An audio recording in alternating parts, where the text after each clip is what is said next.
हाय बच्चों, कैसे हो? तो आज जी नीट में हम स्टार्ट कर रहे हैं कौन सा पोर्शन है? इलेक्ट्रोकेमिस्ट्री का कंसेप्ट स्टार्ट कर रहे हैं। ओके, तो मेरे क्लास 11 वाले बच्चे होंगे, उनको भी आज का नया टॉपिक बड़ा इंटरेस्टिंग रहेगा। कौन सा टॉपिक है? इलेक्ट्रोनेगेटिविटी। ओके, तो क्लास 11 में पढ़ के आए तो भी ठीक है, 12th वाले देख रहे हैं तो भी ठीक है, सबको बेनिफिट होगा। बहुत कुछ नया है, सब कुछ इसमें इंक्लूड कर दिया है। तो चलो, सबसे पहला क्वेश्चन, क्या होता है इलेक्ट्रोनेगेटिविटी? क्या डिफरेंस है उसका इलेक्ट्रो एफिनिटी के साथ? कौन कौन से फैक्टर इसके ऊपर अफेक्ट करते हैं और क्या क्या ट्रेंड्स है इन केस ऑफ ग्रुप है ना? फिर तो ये सब कुछ आज हम पढ़ने वाले हैं इन केस ऑफ इलेक्ट्रोनेगेटिविटी। इसको बोलते हैं points to remember regarding the electronegativity. चलो तो स्टार्ट करते हैं। सबसे पहला पॉइंट, क्या होता है ये इलेक्ट्रोनेगेटिविटी? ओके, तो इलेक्ट्रोनेगेटिविटी का सिंपल मतलब होता है, याद रखना, each and every word is very important in the definition, क्योंकि इलेक्ट्रोनेगेटिविटी एंड इलेक्ट्रो एफिनिटी में always somehow students mistake करते। तो what is the meaning of electronegativity? So the tendency of an element, the tendency of an element to attract, the tendency of an element to attract what? The tendency of an element to attract electron pair. Attract what? Electron pair present in a which bond? Covalent bond. Present in a which bond? तो present in a covalent bond. तो इसको हम बोलते हैं electronegativity. Very very very important word.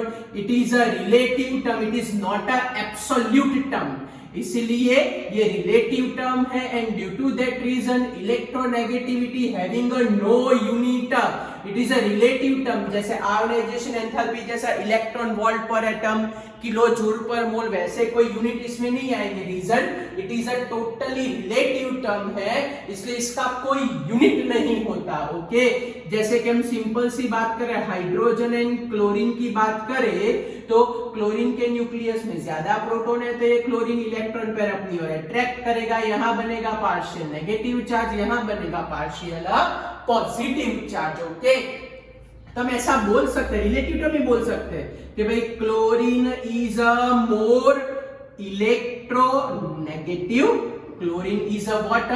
Chlorine is a more electronegative as compare to hydrogen. हम ऐसा बोल सकते हैं, या तो hydrogen is a less electronegative, hydrogen is what? तो hydrogen is a less electronegative as compared to chlorine. Hydrogen is a less electronegative as compared to chlorine. हम ऐसा बोल सकते हैं। तो कहने का मतलब ये जो वर्ड है इलेक्ट्रोनेगेटिविटी, ये रिलेटिव टर्म है, not a which term? Absolute term. और अगर एब्सोल्यूट टर्म नहीं है तो इसके यहाँ कोई यूनिट पॉसिबल नहीं है। ऑलवेज कंपैरिजन में इसके अंदर जिंदगी जी जाती है। ओके, तो it is a which term? So it is a which term? It is a relative term, not a absolute term. So this is known as a electronegativity. बड़ी इंपॉर्टेंट चीज आई, attract, और दूसरी इंपॉर्टेंट चीज आई covalent bond. Okay, ये relative में है इसलिए हमको कोवेलेंट बॉन्ड लेना पड़ा। अगर एब्सोल्यूट टर्म होता ना तो हम ऐसा बोलते for neutral isolated gaseous element, लेकिन ये एब्सोल्यूट टर्म है ही नहीं, रिलेटिव टर्म था, इसलिए हमको किसका सहारा लेना पड़ा? किसको सिलेक्ट करना पड़ा? So here we select covalent bond. किसको सिलेक्ट करना पड़ा बच्चों? Here we select covalent bond. Covalent bond का सिलेक्शन हुआ। This is the reason, main reason कि ये रिलेटिव टर्म है। दिमाग में घुसा आपके कि ये विच टर्म है? It is a which term? It is a purely relative term. Purely which term? So it is a purely relative term. Clear? Okay, now कौन कौन से फैक्टर्स आपको लग रहे हैं जो इसके ऊपर इफेक्ट करने वाले हैं? तो सबसे पहला फैक्टर अगर हम सबसे पहले फैक्टर की बात करें तो first factor is known as a atomic size. सबसे पहला फैक्टर हमारे पास होगा that first factor is termed as a atomic size. क्या बोलते हैं प्यारे बच्चों इसको? Atomic size. क्या रिलेशन है ये इलेक्ट्रोनेगेटिविटी का एटॉमिक साइज के साथ? समझ लो कि हमारे पास ये न्यूक्लियस है और ये छोटी साइज वाला एक एटम है, ओके, और ये हमारे पास न्यूक्लियस है और ये बड़ी साइज वाला एक एटम है। नाउ टेल मी, अगर मैं इलेक्ट्रॉन को मौका दूं, जा बेटा जी ले अपनी जिंदगी, तो इलेक्ट्रॉन, ये जो इलेक्ट्रॉन है वो कहां जल्दी अट्रैक्ट होगा? मैंने क्या बोला? अगर इलेक्ट्रॉन को बोलूं जा बेटा जी ले अपनी जिंदगी, तो इलेक्ट्रॉन सबसे पहले कहां अट्रैक्ट होगा? ऑब्वियसली यहाँ पे न्यूक्लियस उसको करीब दिख रहा है और यहाँ बहुत दूर दिख रहा है। तो कहने का मतलब in this case easily attracted, electron is what? Easily attract. और यहाँ की बात करें तो थोड़ा डिस्टेंस बढ़ गया न्यूक्लियस से, तो it is a less attracted, क्योंकि उसके बीच में ऑब्स्ट्रक्शन ज्यादा हो गई। यहाँ तो थोड़ा ही डिस्टेंस है, जल्दी चला जाएगा, जल्दी अट्रैक्ट होगा। यहाँ ज्यादा है तो लेस अट्रैक्ट होगा। So based on that we obtain our answer that atomic size is inversely proportional to what? So atomic size is inversely proportional to the electronegativity. Atomic size is what? So atomic size is inversely proportional to what? So atomic size is inversely proportional to the electronegativity. Okay, now next is known as effective nuclear charge. ये तो self explainable है। effective nuclear charge, okay. अगर मैं effective nuclear charge की बात करूं, मैं पूरा वीडियो बनाया था इसमें, तो अगर आपको याद हो तो इफेक्टिव न्यूक्लियर चार्ज के बेस बहुत डेप्थ में आपको समझाया था, ओके, लास्ट में ही। तो क्या आएगा इफेक्टिव न्यूक्लियर चार्ज में? समझ लो कि ये दो न्यूक्लियस मेरे पास है, इसके अंदर 3-4 प्रोटॉन और इसके अंदर डबलो प्रोटॉन्स है। So in which case electron is more attracted. तो ऑब्वियसली यहाँ लेस प्रोटॉन है तो यहाँ लेस अट्रैक्शन होगा, मोर प्रोटॉन है तो मोर अट्रैक्शन होगा।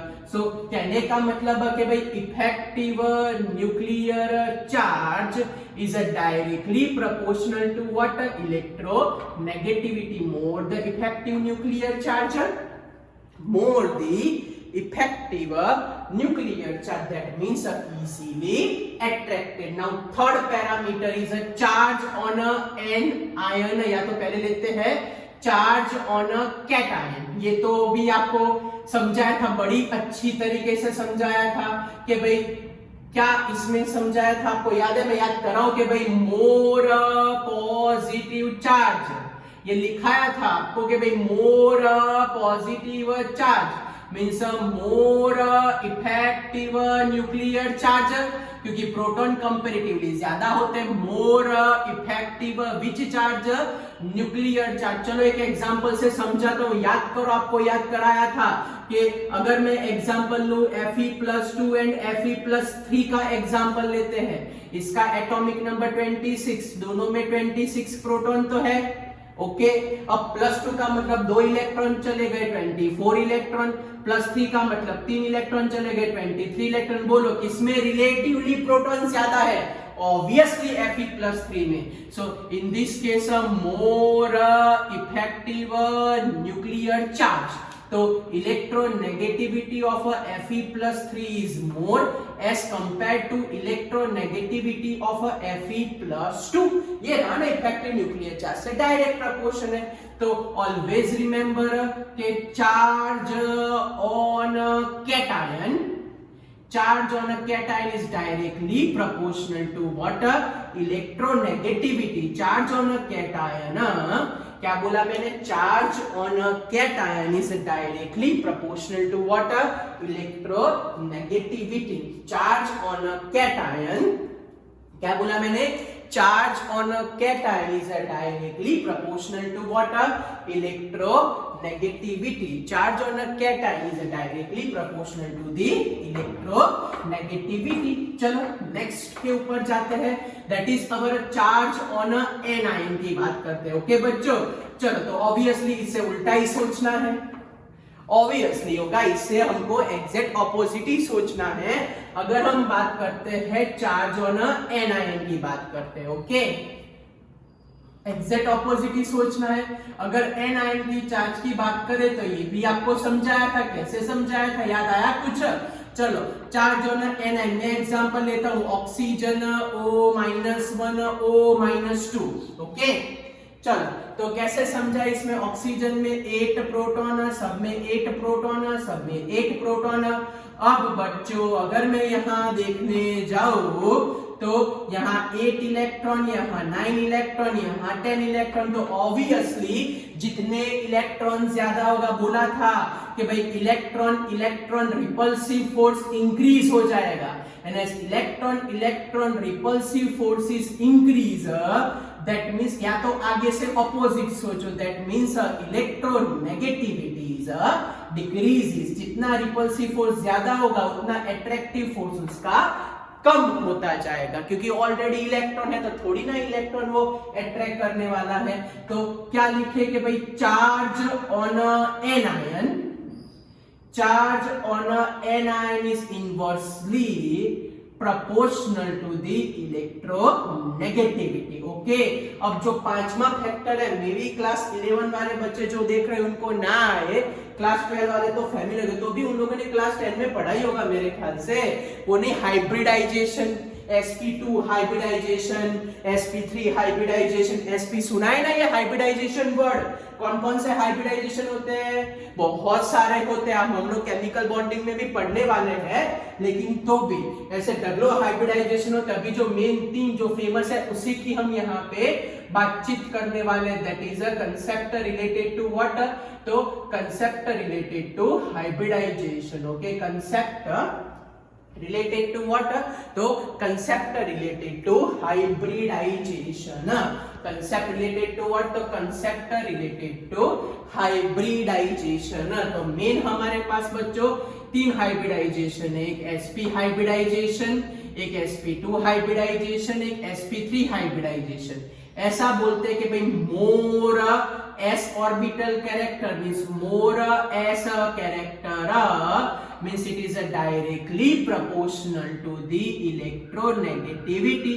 जितना s कैरेक्टर ज्यादा, that much of a more electronegative behavior। फिर से बोल रहा हूं, more s कैरेक्टर, फिर से more s character, more electronegative behavior, फिर से more s कैरेक्टर, more क्या होगा बच्चों? more s character, that means more electronegative behaviour, okay. ये ध्यान रखना आप लोग, okay. More S character, more electro, may be मैं जो क्लास 11 वाले देख रहे हैं वीडियो उनको मैं बता दूं, 12 वालों को तो पता ही होगा, ये अल्केन के अंदर आता था, याद है? CnH2n+2, ये अल्कीन के अंदर आता था CnH2n, ये अल्काइन के अंदर आता था CnH2n-2। चलो, एस कैरेक्टर टोटल हमारे पास 2 है, S एंड P, तो कोई एक के आने की प्रोबेबिलिटी क्या हो जाएगी? 1/4, ये टोटल 2 है, तो एक के लिए 1/2, ये टोटल 3 है, तो ये s के लिए क्या आएगा? 1/3, ये टोटल 4 है, 1s एंड 3p,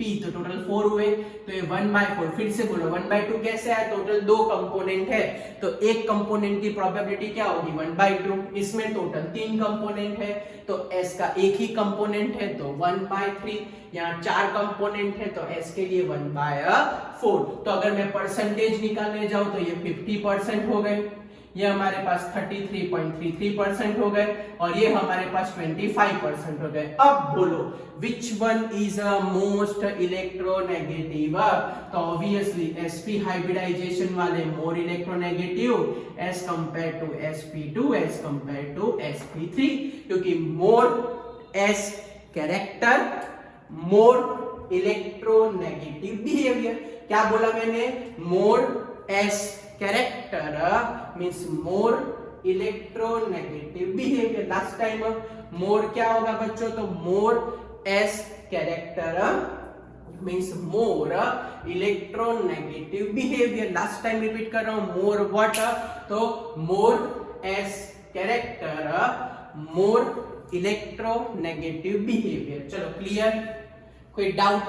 ओके, तो अब हम जाते हैं ट्रेंड्स, क्या ट्रेंड्स होगा उसका ग्रुप के अंदर और क्या ट्रेंड्स होगा। ऑब्वियसली इस पर से आपको समझ में आ गया होगा ये सारे फैक्टर पर से कि ग्रुप में क्या ट्रेंड फॉलो हो सकता है और पीरियड में क्या ट्रेंड फॉलो हो सकता है। ओके, तो बड़ा इजी है। जो भी हमने आयोनाइजेशन एंथैल्पी में याद रखा था, जो भी हमने इलेक्ट्रॉन एफिनिटी में याद रखा था, same trend follow in case of electronegativity, in case of a group and a period, उसमें भी सेम ट्रेंड हम फॉलो करने वाले हैं।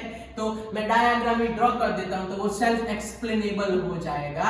ये हमारे पास ग्रुप का कंसेप्ट है और ये हमारे पास ये ग्रुप का कंसेप्ट आ गया। ओके, और ये हमारे पास कंसेप्ट है पीरियड का कंसेप्ट है। धीरे धीरे करते हुए वो साइज छोटी होती जाती है। क्यों होती जाती है, कैसे होती है, हमने आगे 3-4 बार किया तो ऑलमोस्ट आपका ये क्लियर हो जाएगा इलेक्ट्रोनेगेटिविटी का। कॉम्पिटिटिव के लिए ये लेक्चर का लास्ट का पोर्शन है application, it is very very very important. Okay, तो वो पहले तो ये देख लेते बेसिक, फिर वो एप्लीकेशन धीरे धीरे जाएंगे बच्चों। ओके, चलो तो क्या आएगा, as a move from top to bottom, as a move from what, तो क्या लिखे, तो as a move from top to bottom. क्या लगता है आपको, बोलो, as move from top to bottom, क्या लग रहा है भाई, outermost orbit is increase, outermost orbit is increase. तो उससे हुआ क्या, तो इससे एटॉमिक साइज इंक्रीज हुई। यस, अभी आगे हमने लिखा था भाई atomic size is what, increase, atomic size is increase and it is very difficult for the nucleus, it is difficult, जैसे जैसे टॉप टू बॉटम जाए तो it is difficult for nucleus, it is difficult for a nucleus to attract electron, it is difficult for a nucleus to attract electron, it is difficult for nucleus to what, to attract electron, and due to that reason यहाँ electronegativity क्या होती है, decrease होती है। Yes, ionization enthalpy भी decrease होती थी, electron affinity भी डिक्रीज होती है बच्चों, क्लियर। ओके, चलो पीरियड में as we move from left to right what will happen, एक ही word, effective nuclear charge.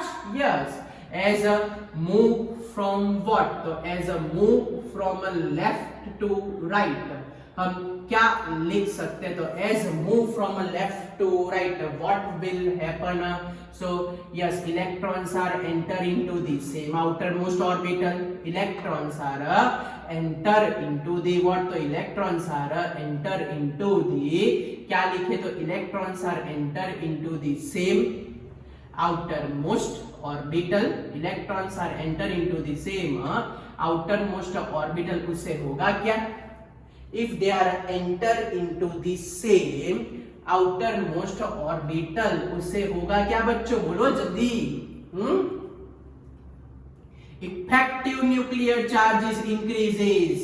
Yes, ये वर्ड इंपॉर्टेंट है, क्या इंक्रीज हो जाता है बच्चों, effective nuclear charge is increased, effective nuclear charge is increased, and due to that reason electronegativity is also increases। यही हमने ट्रेंड देखा था आयोनाइजेशन एंथैल्पी में, यही ट्रेंड देखा था हमने इलेक्ट्रॉन एफिनिटी में। ओके बच्चों, तो यहाँ मैंने एक वर्ड यूज किया इलेक्ट्रॉन एफिनिटी, तो अब सोच के बताओ कि what is a very important true false statement, MCQ में बहुत पूछते हैं कि what is a basic difference between electronegativity and electro affinity, दोनों के बीच में बेसिक डिफरेंस क्या है। चलो आप में से किसी को पता है तो यस यस लिखो, मेरे को एटलीस्ट सेटिस्फेक्शन हो। क्या भाई आप में से 3-4 लोगों को तो आता ही है, बोलो what is a basic difference between electronegativity and electro affinity, दोनों के बीच में क्या डिफरेंस होगा, सोच समझ के बताओ, चलो फटाफट। What is the difference between them? What is the difference between electronegativity and electroaffinity? बोलो चलो फटाफट, क्या दोनों के बीच में बेसिक डिफरेंस, बड़े बड़े बड़े इंपॉर्टेंट टर्म है ना बच्चों, इसमें यादें बौखला जाते हैं। What is the difference between electronegativity and electroaffinity? तो सबसे पहला और major difference, it is a tendency to attract electron. It is a tendency to attract electron. और यहां लिखे it is a tendency to accept electron. Yes, इसका मतलब होता है amount of energy release. Yes, amount of energy release when electron is accepted.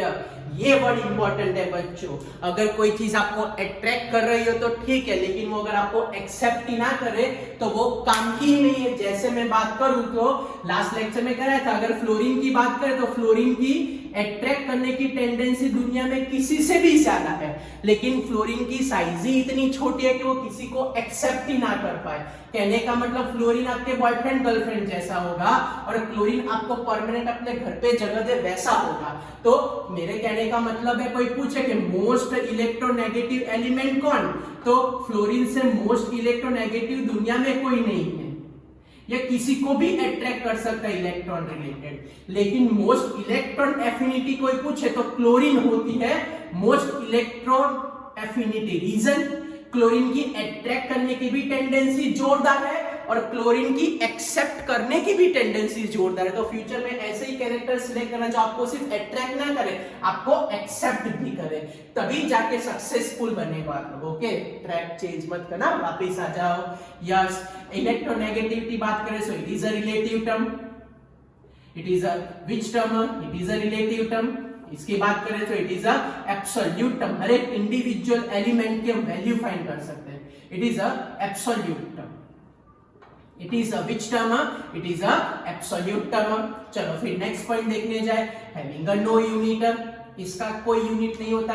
Yes, having a unit electron volt per atom या तो फिर किलो जूल पर मोल. तो ये आप लोग दिमाग में रखना. इलेक्ट्रोनेगेटिव का जस्ट अट्रैक्ट, एक्सेप्ट करे भी करे ना भी करे, लेकिन क्लोरीन ऐसा है कि जो मोस्ट इलेक्ट्रोनेगेटिव भी है और सबको एक्सेप्ट भी करता है. ओके, वो क्लास 11 में रीजन पढ़ा होगा, why electron affinity of a chlorine is more. Okay, in short अगर किसी को ना पता तो बता दूं, it is electron gain enthalpy है, नया कुछ नहीं है. चलो क्लियर बच्चों, कोई डाउट है?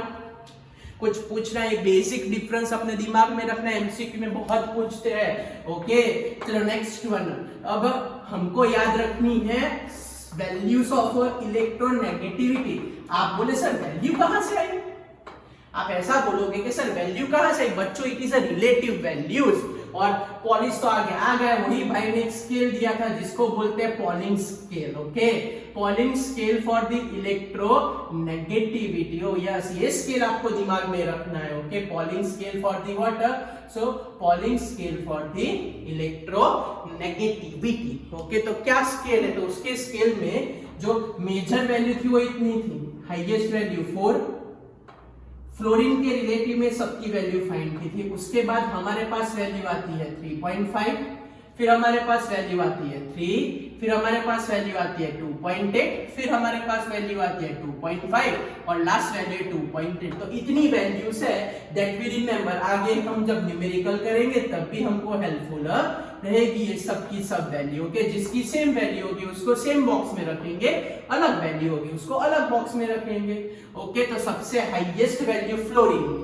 फ्लोरीन के बाद हमारे पास आता है ऑक्सीजन. कौन आता है? फ्लोरीन के बाद ऑक्सीजन आएगा. ऑक्सीजन के बाद हमारे पास टाइप हो गई नाइट्रोजन एंड क्लोरीन के बीच में, दोनों की सेम है value electronegativity.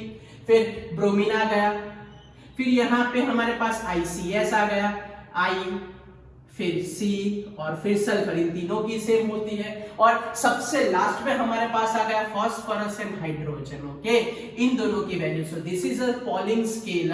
This is a minimum value that you remember for the MCQ and exam point of view.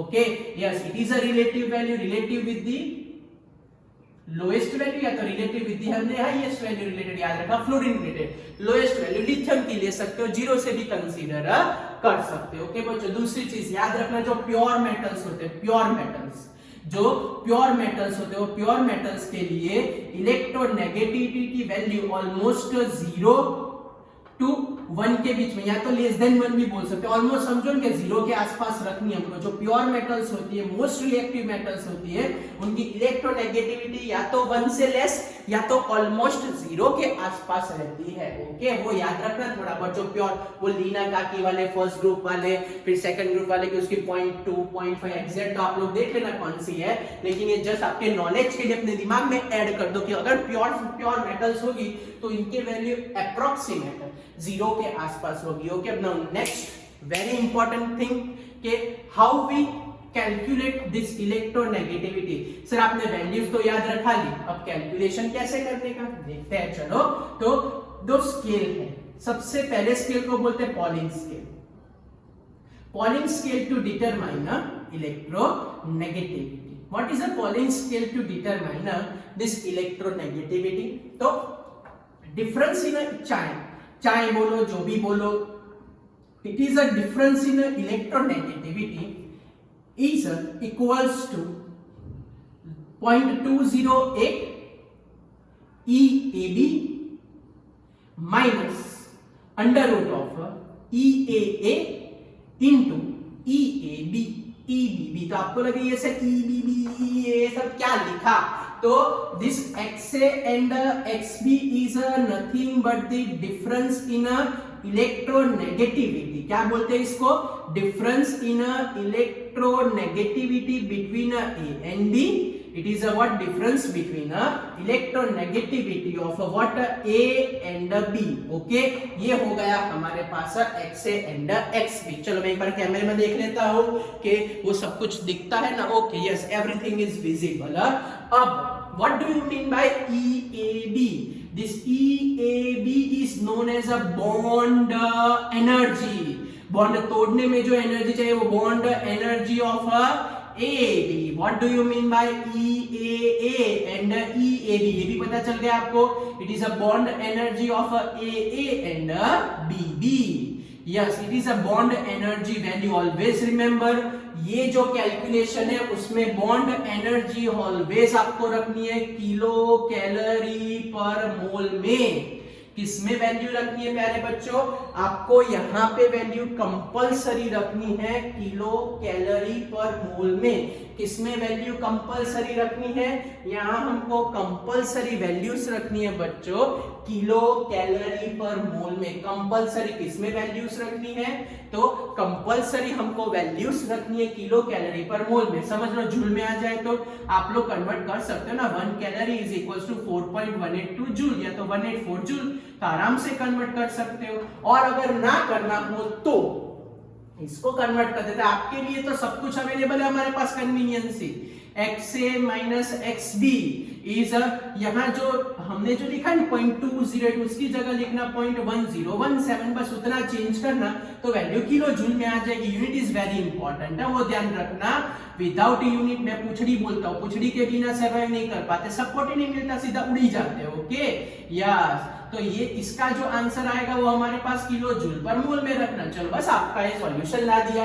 इसका आंसर किलो कैलोरी पर मोल में रखना है, इसे करो तो किलो जूल पर मोल में आ जाएगा। सो ये आई हमारे पास सबसे पहली और मेन स्केल। इसको बोलते हैं कौन सी? सारे डेटा देंगे एग्जाम में, टेंशन मत लो। Okay, so this is known as a which scale? So this is known as a Pauling scale. Which scale? So this is termed as a Pauling scale. कौन सी स्केल बोलते हैं प्यारे बच्चों? तो इसको बोला जाता है Pauling scale. Okay, now next scale is known as a Mulliken scale. Okay, कौन सी? Mulliken scale. दो स्केल है हमारी टेक्स्ट बुक में, सिर्फ नाम लिखा है, लेकिन हमको डिटेल में फॉर्मूला के साथ नॉलेज पॉइंट ऑफ व्यू तो आना चाहिए, क्योंकि कॉम्पिटिटिव भी साथ में ही करते जा रहा है। ओके, तो next one is known as a Mulliken scale. Okay, तो क्या बोला है मुलिकन भाई ने? तो मुलिकन स्केल ऐसा बोल रहे, तो अकॉर्डिंग टू मुलिकन स्केल क्या लिखे? तो electronegativity is the average of electronegativity is the average of a ionization enthalpy, average of a water, तो average of a ionization enthalpy and electroaffinity, ionization enthalpy and what electroaffinity. Okay तो क्या लिखे हम, तो electronegativity is a what, तो it is a average means ionization enthalpy and electroaffinity divided by 2. So by this way we obtain electronegativity by using which scale, Mulliken scale. तो ये हुआ हमारे पास calculation. Now very very very important. यहाँ तक आपका text book level खत्म, उससे भी फॉर्मूला हमने एक्स्ट्रा लिखा है. अब जो इसकी application it is very very very important for the MCQ point of view. Okay तो अब हम बच्चों स्टार्ट करते हैं application of what, तो application of electronegativity. So what is the application? It is very important. So what is the application of this electronegativity? तो application is very important. तो सबसे पहली application is very useful to determine which character a percentage ionic character. बच्चों ऐसा होता है कि कोई भी ionic bond 100% ionic नहीं होता, कोई भी कोवेलेंट बॉन्ड 100% कोवेलेंट नहीं होता. ओके बच्चों ये मैं जो बोल रहा हूँ आपको ज्यादा डिटेल में समझ में आएगा जब केमिकल बॉन्डिंग करेंगे. अभी सिर्फ इतना याद रखो कि what is it's a first application.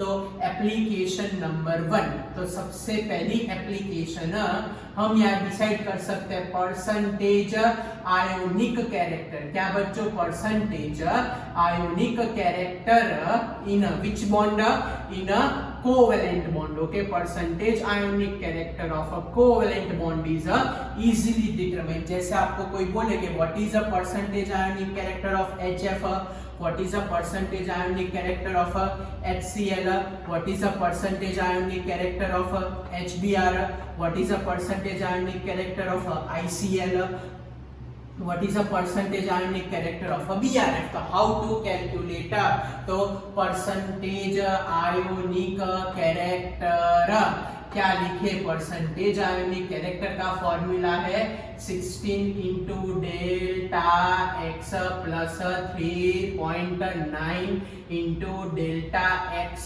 Square. Mod बनाया मीन्स ऑलवेज वैल्यू पॉजिटिव ही रखने की, नेगेटिव नहीं होनी चाहिए. ओके ऑलवेज वैल्यू पॉजिटिव ही रखने की, नेगेटिव नहीं होनी चाहिए. Okay what do you mean by delta x? Delta x is a difference in electronegativity of A and B. यहाँ बच्चों करेक्शन करके 3.5 करना है. Okay it is a difference in a water, so it is a difference in electronegativity. क्या है वो? It is a difference in electronegativity. Okay value always positive ही रखने की. चलो वैल्यू याद है, अभी अभी हमने लिखी थी.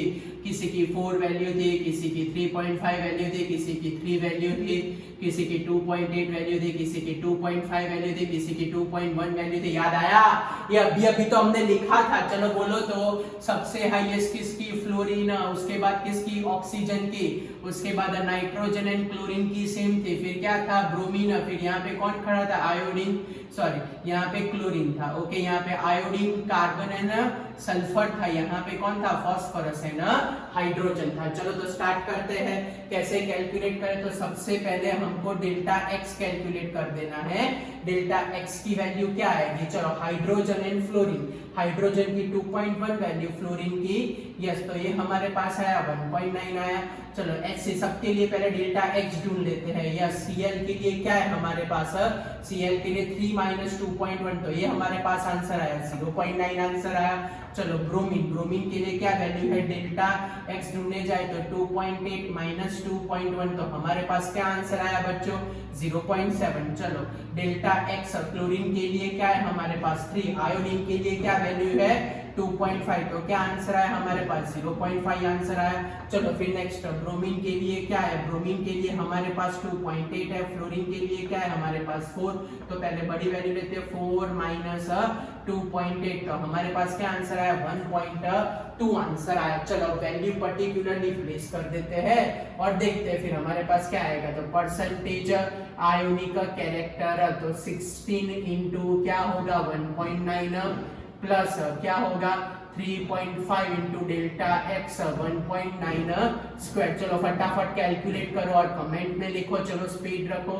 ये 0.9 प्लस क्या होगा 3.5 इंटू 0.9 स्क्वायर। चलो next percentage ionic character 16 into 0.7 plus क्या आएगा 3.5 इंटू 0.7 स्क्वायर। चलो नेक्स्ट करते हैं परसेंटेज आयोनिक कैरेक्टर, क्या लिखो 16 इंटू 0.5 प्लस क्या होगा 3.5 इंटू 0.5 स्क्वायर। एंड लास्ट करने जाए तो percentage ionic character 16 into 1.2 plus 3.5 into क्या करें 1.2 का स्क्वायर कर देते हैं। चलो कैलकुलेशन चालू करते हैं, मेरे पास भी कैलकुलेटर है, आप लोग भी कैलकुलेट करो फटाफट क्या आंसर है एक्यूरेट वैल्यू लाने के लिए। ओके चलो तो हमारे पास 16 इंटू 1.9 की वैल्यू हमारे पास आती है 16 इंटू 1.9। आप लोगों को फाइनल आंसर लिखना है बच्चों। ओके ये मेरे पास आया 30.4 आंसर आया। चलो इसकी वैल्यू 16 इंटू 0.16 9 144 होगा, तो ये हो जाएगा 14.4 हो जाएगा। ओके फिर 16 7 सा कर देते हैं। ओके तो 16 7 सा करने जाए प्यारे बच्चों तो ये हो जाएगा 42 2 और 4 तो 11 हो जाएगा, तो ये हमारे पास 11.2 आ जाएगा। ये हो जाएगा हमारे पास 8 हो जाएगा। 16 12 कर देते हैं 160 प्लस 32 कर देते हैं 192 हो जाएगा, तो ये हमारे पास आया 19.2। चलो प्लस स्क्वायर करके हमको यहाँ पे ऐड करना है। चलो तो कर देते तो 1.9 का स्क्वायर कर देते 1.9 इंटू 1.9 इंटू 3.5 क्या आंसर है हमारे पास, ये आंसर है 12.635। इसका कैलकुलेशन कर देते हैं 0.9 इंटू 0.9 इंटू 3.5। ओके तो ये 0.9 इंटू 0.9 इंटू बच्चों कोई भी अगर कैलकुलेशन मिस्टेक हो तो मेरे को बता देना। 2.835 आंसर आया। चलो नेक्स्ट 0.7 इंटू 0.7 इंटू 3.5 तो हमारे पास आंसर है 1.715। ओके चलो फिर नेक्स्ट हम करते हैं 3.5 इंटू 0.5 इंटू 0.5 तो हमारे पास क्या आंसर है 0.875 आंसर आया। लास्ट वाला कर देते हैं 1.2 इंटू 1.2 इंटू 3.5 तो what is our final answer 5.04। चलो तो कैलकुलेशन करो तो हमारे पास क्या आंसर आ सकता है दोनों का। ओके तो यहाँ देखने जाए तो हमारे पास आंसर आएगा ये बचेगा 5 यहाँ होगा 3 ये 0 1 और ये हमारे पास आएगा यहाँ पे 4 एंड 3 तो 43% आया अप्रोक्सीमेट। इसके अंदर कैलकुलेशन करने जाए तो हमारे पास आएगा 5 होगा 3 होगा 2 होगा ये होगा 7 ये होगा 1 17% आया हमारे पास अप्रोक्सीमेट बच्चों। इसका कैलकुलेशन करने जाए तो यहाँ पे आएगा 5 यहाँ पे होगा 1 यहाँ पे होगा 9 यहाँ पे होगा 2 एंड 1 12% अप्रोक्सीमेट आया। अगर यहाँ कैलकुलेट करने जाए तो 8.875% अप्रोक्सीमेट आया और यहाँ कैलकुलेशन करने जाए बच्चों तो हमारे पास होगा 24.24% आया। तो बात is first and most important application. Okay yes this is a first and most important application calculation of a which character calculation of a percentage ionic character. चलो क्लियर ये हुई हमारी एप्लीकेशन नंबर 1 सबसे पहली application. Now application number 2 bond strength.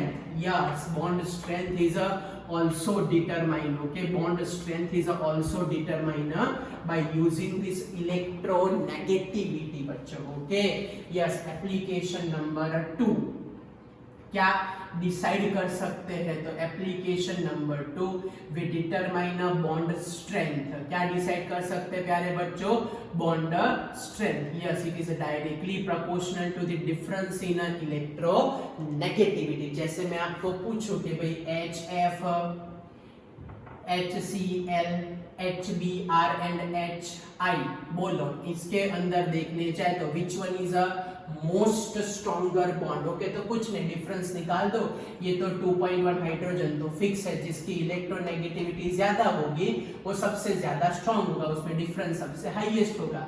ये 1.9 फिर धीरे धीरे डिफरेंस क्या होता जाएगा डिक्रीज होता जाएगा।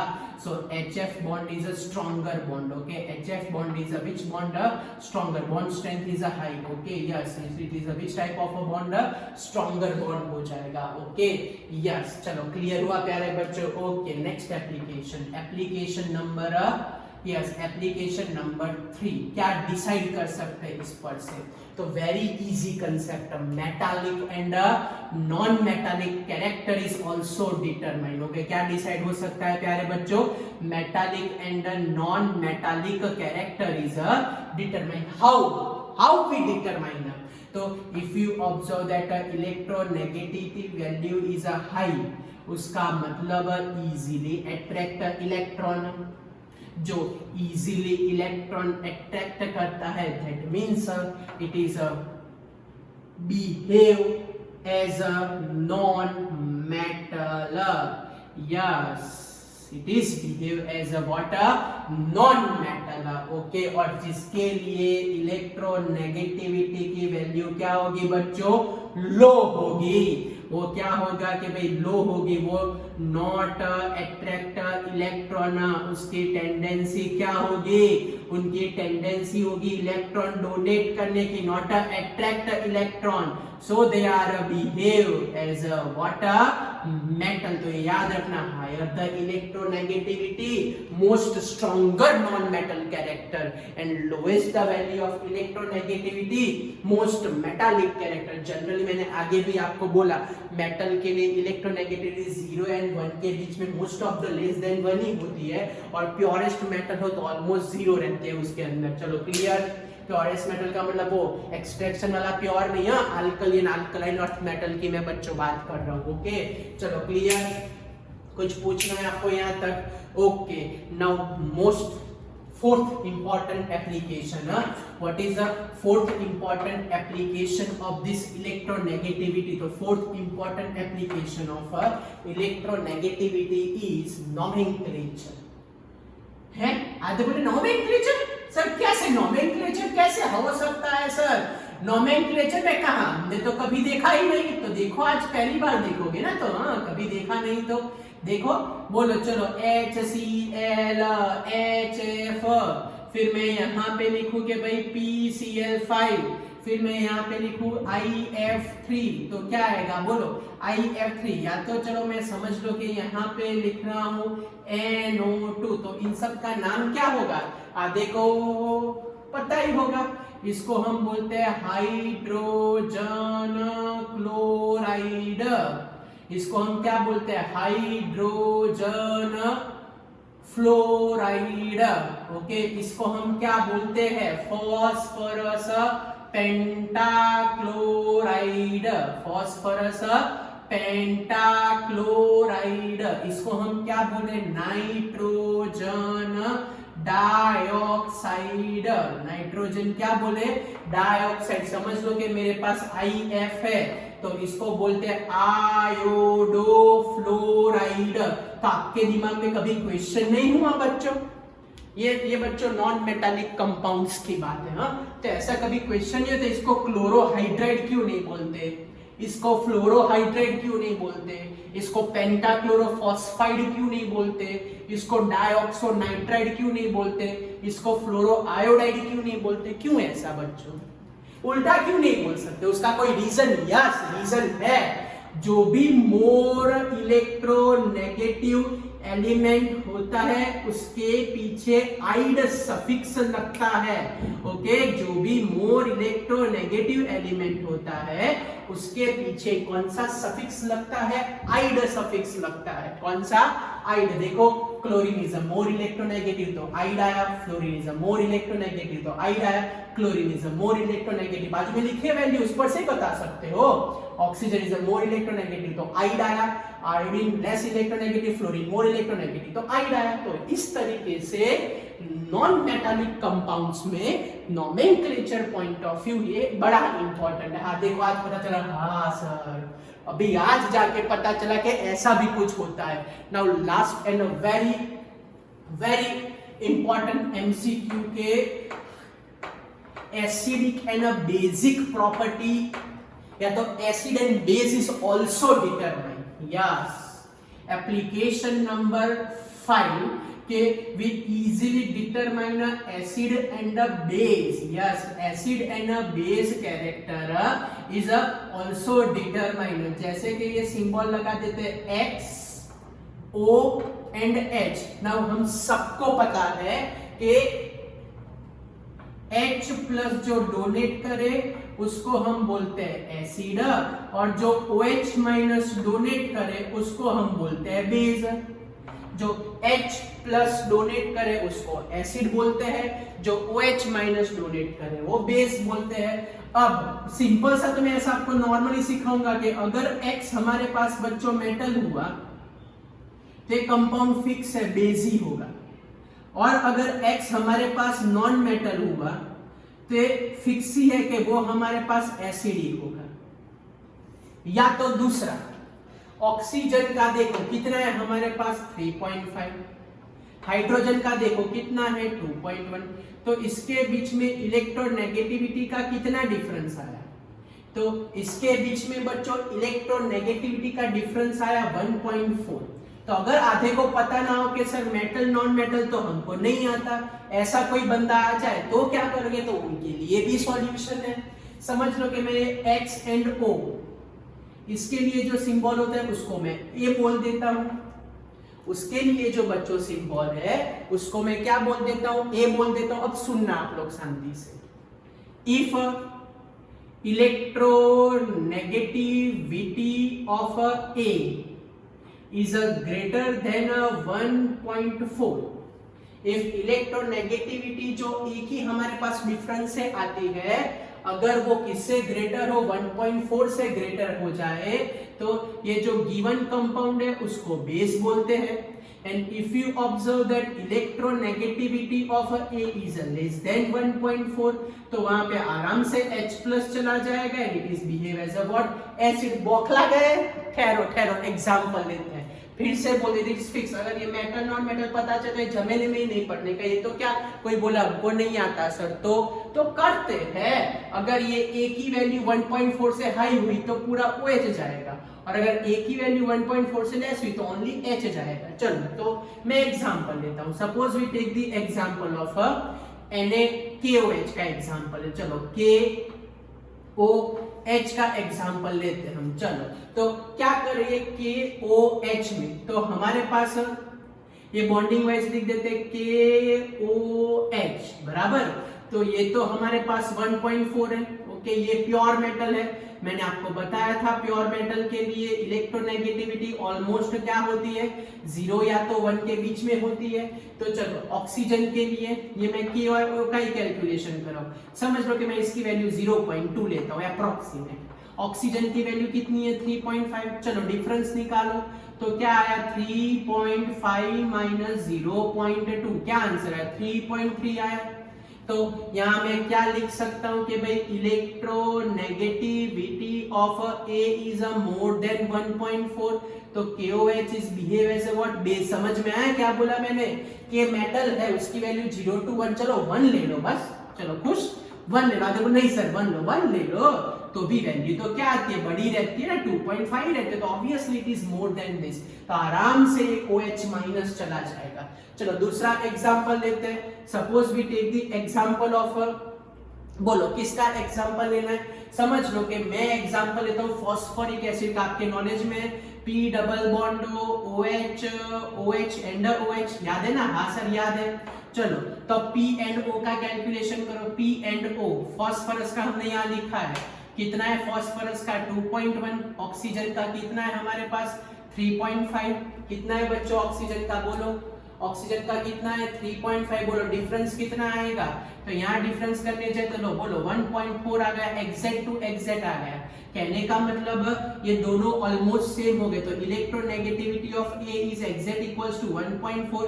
तो अगर एग्जैक्ट इक्वल है तो वो बिहेव करता है किसकी तरह? एसिड की तरह बिहेव करेगा। चलो क्लियर हो गया बच्चों? यहाँ मैं कट कर देता हूँ। चलो मैं एग्जांपल लेता हूँ, H2SO4 का एग्जांपल लेता हूँ। ओके चलो H2SO4 में ऐसा स्ट्रक्चर इक्वल आए या तो उससे लेस आए। ओके ये H2SO4 का एग्जांपल हम कंसीडर कर रहे हैं। चलो S एंड O, सल्फर का कितना है हमारे पास? 2.5। ऑक्सीजन का कितना है? 3.5। बोलो हमारे पास क्या आया? तो इलेक्ट्रोनेगेटिविटी ऑफ A हमारे पास है 1, ऑब्वियसली लेस देन 1.4, तो it is behave as a what?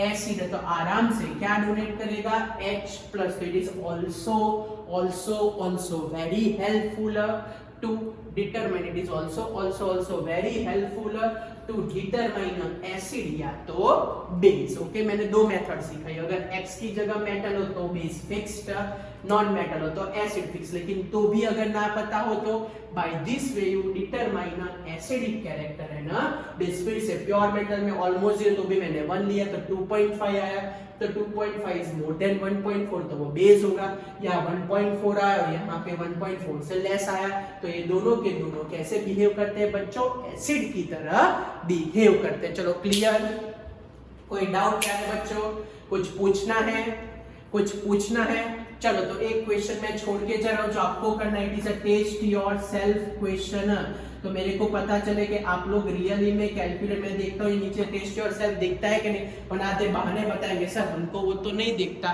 Yes, test your self दिख रहा है। ओके, आपको डिसाइड करना है एक HNO3 के अंदर, मैं ऊपर लिखूं, ओके ऐसा करता हूँ। चलो आपको डिसाइड करना है कि भाई ये HNO3 मींस नाइट्रिक एसिड और दूसरा परक्लोरिक एसिड, ये हमारे पास HNO3 और आपको डिसाइड करना है HNO3 में और नाइट्रिक एसिड में डिटरमाइन करना है। ये हमारे पास HNO3 का स्ट्रक्चर है, फिर इसमें आपको डिटरमाइन करना है। फिर दूसरा हमारे पास स्ट्रक्चर है परक्लोरिक एसिड, समझ लो कि ये COH double bond O double bond O double bond O, इसमें आपको डिसाइड करना है इसका नेचर क्या है, it is a perchloric acid. और तीसरा आपको डिसाइड करना है NaOH में। ओके, ये तीन चीज आपको डिसाइड करनी है। This is your test yourself question.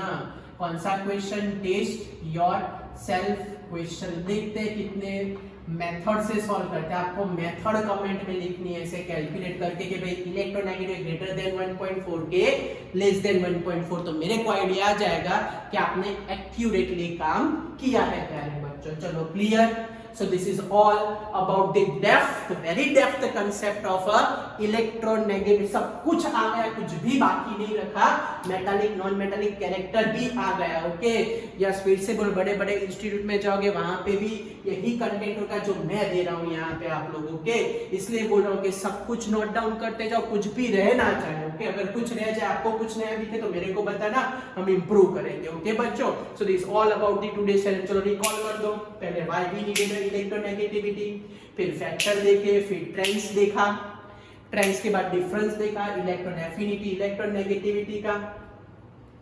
उसके बाद क्या पढ़ा हमने, बोलो चलो फटाफट। ट्रेंड्स पढ़ा, ट्रेंड्स के बाद क्या पढ़ा, पॉलिंग स्केल पढ़ा, ये वाला स्केल है। पॉलिंग स्केल के बाद उसमें पॉलिंग स्केल में कैलकुलेशन कैसे करें, मूल्यांकन का क्या था। उसके बाद एप्लीकेशन पढ़ी, 5 application, important application with low examples. Okay, so this all about the electronegative. बच्चों 2 बार लिख देना तो आपकी प्रैक्टिस हो जाएगी। ओके बच्चों, बाय, मिलते हैं।